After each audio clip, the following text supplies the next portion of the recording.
안녕하세요. 이변은 이따 이동현 변호사입니다. 오늘은 학교 폭력 피해 학생에 대한 조치는에 대해서 한번 알아보도록 하겠습니다. 이제 제가 오늘의 주제를 선택하게 된 이유는 이 피해 학생에 대한 조치가 있는지에 대해서 문의를 하시거나 아니면 피해 학생에 대한 조치를 받기 위해서는 어떻게 대응해야 되는지 문의를 하시는 분들이 많은데 그거에 대해서 간략하게나마 답변을 드리고자 오늘의 주제를 선택해 보았습니다. 우선 들어가기 앞서 학교폭력의 좀 개념을 보게 되면 학교폭력은 학교 내외에서 학생을 대상으로 발생한 상해, 폭행, 감금, 협박, 약취유해인, 명예훼손, 모욕, 공갈, 강요, 강제적 심부름 및 성폭력, 따돌림, 사이버 따돌림, 정보통신망을 이용한 음란 폭력 정보 등에 의하여 피해 학생에게 신체, 정신 또는 재산상 피해를 수반하는 행위를 의미합니다. 이 학교폭력 개념 정확하게 아셔야지 됩니다. 그럼 이제 피해 학생에 대한 조치는 한번 보도록 하겠습니다. 학교폭력 피해 학생은 학교폭력을 당한 사실에 대해서 최대한 빠르게 학교에 신고해야 합니다. 그리고 신고를 하면 학교의 장은 피해 학생의 반대 의사가 없는 한 지체 없이 가해 관련 학생과 피해 학생을 분리하게 되며 피해 학생이 긴급 보호를 요청하는 경우에는 학내외 전문가에 의한 심리 상담 및 조언, 그다음에 일시 보호, 그 밖에 피해 학생의 보호를 위해 필요한 조치를 할 수 있습니다. 따라서 피해 학생은 필요한 경우 학교의 장에게 적극적으로 긴급 보호를 요청해야 합니다.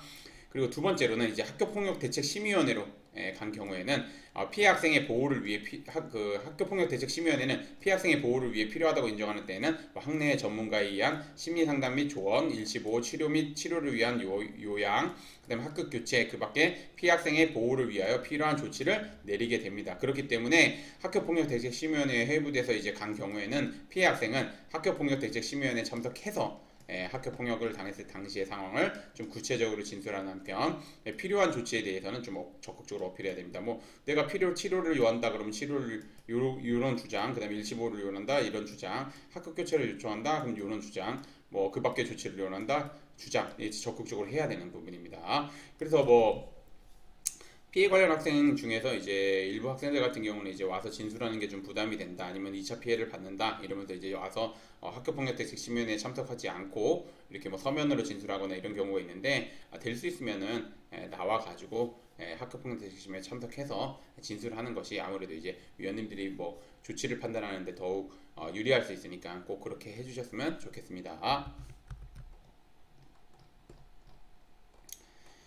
이제 오늘의 주제를 좀 정리를 하자면 학교폭력 피해를 당한 경우 제대로 대응해야 가해 학생에 대한 엄중한 조치를, 그 다음에 본인에 대해서는 피해 학생에 대한 조치를 받을 수 있습니다. 그래서 제가 좀 말씀드리고자 하는 거는 이제 학교폭력 피해를 당한 경우 학교에서 모든 걸 다 해준다고 오해를 하시는 분들이 많은데, 학교는 수사기관이나 수사권이 있는 게 아니기 때문에 모든 조사나 이런 거를 다 해주지 않습니다. 그렇기 때문에 자기가 상대 학생으로부터 받은 피해에 대해서 이제 입증을 해야 되는 부분도 있고, 그 다음에 이제 그 입증을 하면서 준비해야 되는 자료들도 있고, 그렇기 때문에 혼자서 대응하는 것보다는 아무래도 이제 변호사님의 도움을 받아서 대응하는 것이 좋고, 그 다음에 이제 변호사님 도움을 받으실 때 제가 두 가지 꼭 확인하라고 말씀드립니다. 첫 번째, 대한변협에서 학교폭력 전문 변호사로 인정하고 있는지, 두 번째, 현재 학교폭력대책심의위원회 위원으로 활동하고 있는지, 그 두 가지 요건 갖추신 변호사님의 도움을 받아서 대응하시는 것이 아무래도 사건을 진행하는데 더욱 도움이 될 것입니다.